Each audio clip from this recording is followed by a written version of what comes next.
करने की बात साबित होती है, तब ये पूरा जाकर। और सुधीर, इस सब के बीच में सचिन पायलट की तरफ से अभी तक क्या कुछ रिएक्शन सामने आया है? क्योंकि 2 दिन हो चुके हैं, लगातार वहां के हालात पर हमारी नजर बनी हुई है। सबसे अहम इस वक्त खुद सचिन पायलट है।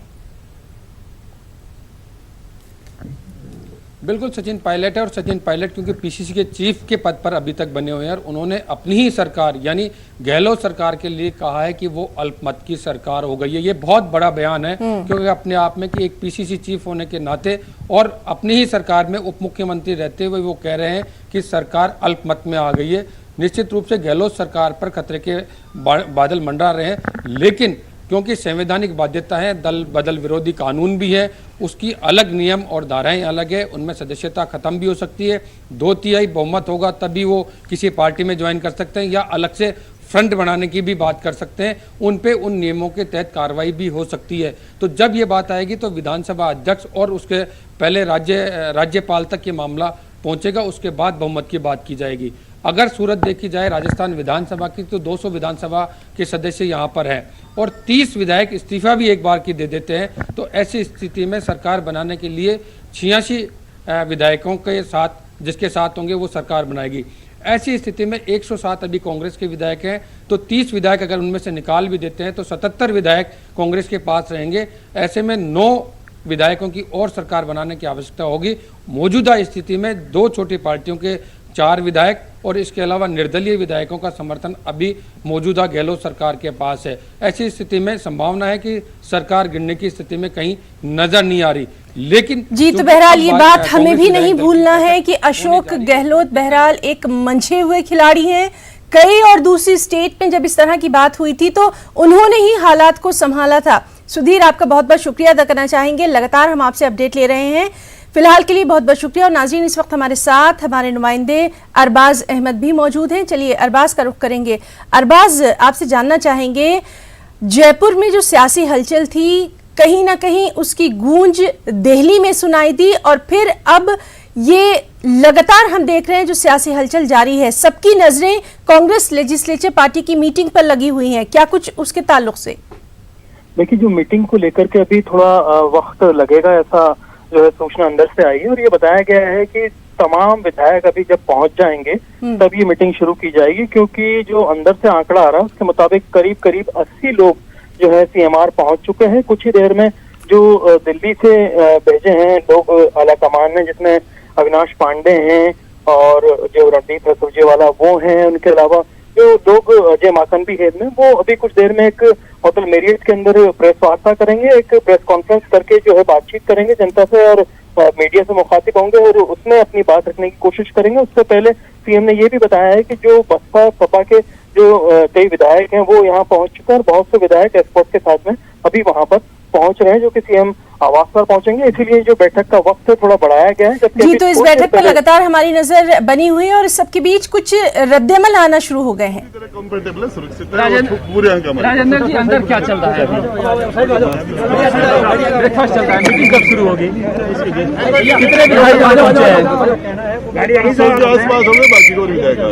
तो क्या लग रहा है, सरकार बच जाएगी? 100%। अभी जिस तरह से अविनाश पांडे अजय माकन प्रेस कॉन्फ्रेंस करने जा रहे हैं मेरियट होटल में, क्या छापे मारने को लेकर हमारे पास पूरे अंक हैं। जरूरत पड़ेंगे तो कुछ बीजेपी के विधायक भी हमारे संपर्क में है, और उनके बड़े नेता भी जो जिनके अब इन दिनों तगड़ी उपेक्षा आ रहा हो, हम उनसे हमारे संपर्क। क्या आप कोई कार्रवाई करने जा रहे हैं? जितने विधायक नहीं आए, उसमें कुछ विधायक भी शामिल है, तो उनको लेकर हो रहा है क्या? होटल में ये कॉन्स्पिरेसी है कुछ, आप मानते हैं? 100% किसकी कॉन्स्पिरेसी है? अमित शाह।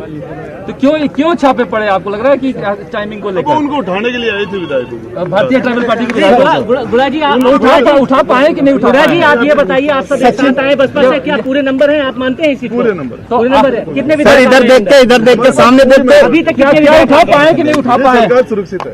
अभी तक कितने उठा पाए कि नहीं उठा पाए? अब मेरे जो बसपा से आए थे उनको तो उठा नहीं पाए, कुछ लोग हैं उनको भी, और निर्दलीय भी सारे पहुंच गए हैं। पुलिस एस्कॉर्ट पे विधायक क्यों आ रहे हैं, आप ये बताइए नरेंद्र जी?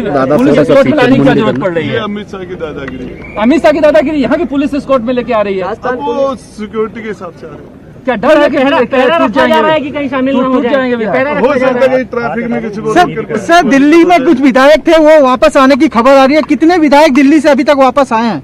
आगे अभी आपने देखा होगा ना कहीं अंदर आगे। पायलट साहब के पास कितने विधायक हैं? मेरे हिसाब से तो कम ही है। कितने? फिर भी आपको क्या लगता है? सब टीम पहुंची, आपको क्या लगता है राजेंद्र जी? मेरे हिसाब से सर फेयरमाउंट में आपके विधायक हुए थे।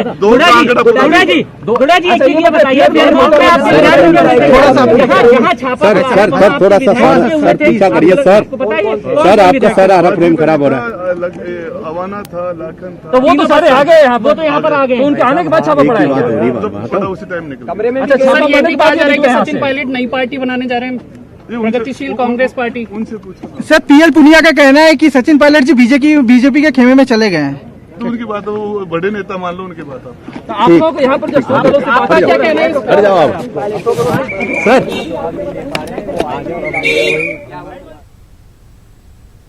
तो नाज़रीन, लगातार वहाँ के हालात पर नज़र बनी हुई है। आपको बताएं कि जयपुर में कांग्रेस लेजिस्लेचर पार्टी की मीटिंग है। अरकान असेंबली की तादाद अभी तक जो है वो 90 बताई गई है और सबसे अहम ये कि 16 अरकान असेंबली जयपुर में मौजूद नहीं है। और एक बार फिर से हम बात करने की कोशिश करेंगे हमारे नुमाइंदे अरबाज के साथ। अरबाज, लगातार हम यही बात कर रहे हैं कि ये आज या कल का मामला नहीं है, बल्कि ये ऐसी चिंगारी थी जो कि धीरे धीरे सुलग रही थी और कहीं ना कहीं आला कमान इसको महसूस नहीं कर पाई। उसी का खमियाजा कांग्रेस को भुगतना पड़ रहा है। देखिए, ये ऐसा नहीं है कि आला कमान इसको महसूस नहीं कर पाए, बल्कि इस पर सही वक्त पर उन्होंने फैसला नहीं लिया। क्योंकि आप देखिएगा, राजस्थान में जब 100 दिन की सरकार हुई थी, शुरुआत में बड़े सवाल इस बात पर उठे थे कि 100 दिन की सरकार में कम से कम 50 चक्कर जो है राजस्थान के मुख्यमंत्री और उप मुख्यमंत्रियों के दिल्ली हो चुके थे। छोटी छोटी बात पर दोनों दिल्ली पहुंचा करते थे, तब से ये बात उनके नोटिस में है। उसके बाद में लगातार छोटे मोटे बदलाव होते रहे, जो सीज फायर की दोनों तरफ से कोशिशें जारी रही। उसके बाद में कई बार ये फेस जो है आगे लाने की कोशिश की कि दोनों का समझौता हो चुका है, लेकिन सचिन पायलट इस पूरे मामले में कभी भी एक तरह से कहा जाए तो मुतमईन नहीं रहे। सिंधिया वाला जो मामला जब हुआ, एमपी में पूरा गेम हुआ, उसके बाद में ही कहा जा रहा था कि हाथों हाथ सचिन पायलट भी जाएंगे।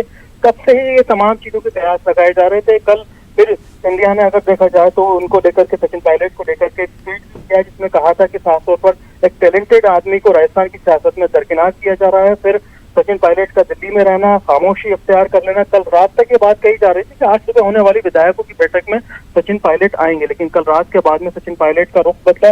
जाहिर सी बात है कि सचिन पायलट खुद भी एक मंजे हुए जो है राजनीतिज्ञ है, तो ऐसे में बड़ा फैसला उनकी तरफ से भी किए जाने की उम्मीद बताई जा रही है। अरबाज, और एक और बात जो लगातार सामने आ रही है कि जो यंग ब्रिगेड है कांग्रेस की, जो यूथ ब्रिगेड है, जिसको अब आगे जिम्मेदारियां संभालनी है, वो कहीं ना कहीं अब छिटकता जा रहा है। ये एक बेहद टर्निंग पॉइंट कांग्रेस के लिए समझा जा सकता है। देखिए, बड़ा टर्निंग पॉइंट है। एक नेक्स्ट जनरेशन की बात कही जाती थी। नेक्स्ट जनरेशन के जो फेसेस होते थे उसमें रोल मॉडल की तरह बाकायदा इनके फोटोग्राफ्स आया करते थे। अगर आप देखें तो सिंधिया के पायलट के साथ ही जो है फोटोग्राफ रिलीज किए जाते थे, बाकायदा पार्टी के जो पोस्टर्स इन लोगों को छापा जाता था। यूथ की बात की जाती थी, यंगिस्तान की बात की जाती थी। वहीं पर कांग्रेस कहीं ना कहीं अपने पुराने जो है सियासतदान उनमें उलझ करके रह गई। जो नई जनरेशन है इनकी, वो हाथ से छिटकती जा रही है। हालांकि गुजरात कांग्रेस में आप देखें, हार्दिक पटेल की इन्होंने नियुक्ति की, उसको लेकर के इस बात पर ये बात कोशिशें जारी हैं कि यूथ ब्रिगेड है उसको मजबूती दी जाए। लेकिन जो एमपी में हुआ वही अब आसार राजस्थान में होने के नजर आ रहे हैं। लेकिन ऐसे में एक बड़ा जो अनुभवी जादूगर माना जाता है, राजस्थान की ही नहीं पूरी हिंदुस्तान की कांग्रेसी सियासत का पावर हाउस राजस्थान जिस इंसान ने बना दिया था, उसकी सियासत के ऊपर एक बड़े सवाल उठे हैं। तो जाहिर सी बात है, बहरहाल क्या कुछ होगा उस पर लगातार हमारी नजर बनी हुई है। अरबाज, बहुत बहुत शुक्रिया आपका अदा करना चाहेंगे और लगातार मीटिंग के ताल्लुक से हम आपसे अपडेट लेते रहेंगे। और नाज़रीन, इस सब के बीच में कांग्रेस लीडर पीएल पुनिया का कहना है कि सचिन पायलट कांग्रेस में ही बने रहेंगे, उनसे बातचीत जारी है। क्या कुछ कहा, आइए देखते हैं। जी अब बीजेपी में है और वो सचिन पायलट के बारे में अगर कोई बयान दे रहे हैं कि उसे उपेक्षा हो रही है तो वो पूरी तरह से गलत है। वो भाजपा में है, इसलिए उनसे कोई सर्टिफिकेट हमको नहीं चाहिए। हमारे यहाँ पर सभी राजनेताओं का पूरा सम्मान होता है, सब कार्यकर्ताओं का सम्मान होता है और आपसी कहीं छोटा मोटा मतभेद हो जाता है तो उसका समाधान भी हो जाता है। और सचिन पायलट जी तो अभी अभी कहे हैं कि वो भाजपा में नहीं जा रहे हैं, स्पष्ट रूप से कहा है। तो इसलिए अनावश्यक रूप से इसको तूल देने की आवश्यकता नहीं है। और भारतीय जनता पार्टी ये पूरा खेल खेल रही है, तो ये सबको मालूम नहीं है क्या? वक्त एक ब्रेक का।